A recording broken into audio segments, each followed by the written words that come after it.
Oui, bonjour. Ma question, c'était au moment où vous investissez, c'est déjà clair que l'entreprise va être revendue ou vous pensiez vraiment que c'était possible à partir de zéro face à de tels concurrents de développer un business rentable? Il est clair que quand on investit, c'est en général pour que l'entreprise soit vendue. Donc il y a des cas finalement assez rares où l'entreprise est cotée en bourse, c'est possible. Donc, on avait envisagé un scénario de cession d'un acteur industriel, donc un opérateur de télécom.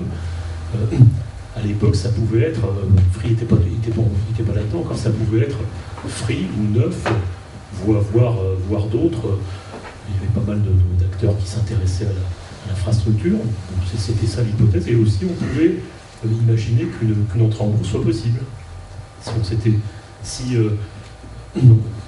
toujours élaborer, élucubrer sur des cas, mais on aurait pu effectivement lever de l'argent avec des hedge funds, et s'il n'y avait pas eu de crise, tout ça aurait produit une entreprise en développement qu'on aurait pu introduire en bourse. Mais quand même, le scénario le plus probable, c'était la cession à un opérateur. Pour renforcer ce point, avec 200 millions, il est d'ailleurs toujours possible, parfaitement possible, de créer une entreprise fortement positive au niveau de son exploitation en se focalisant sur Paris.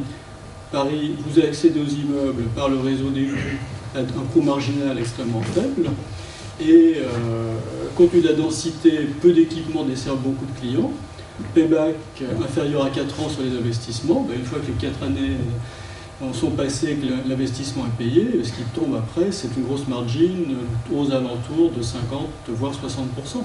Donc une entreprise viable après 5 années d'investissement intensif était parfaitement crédible.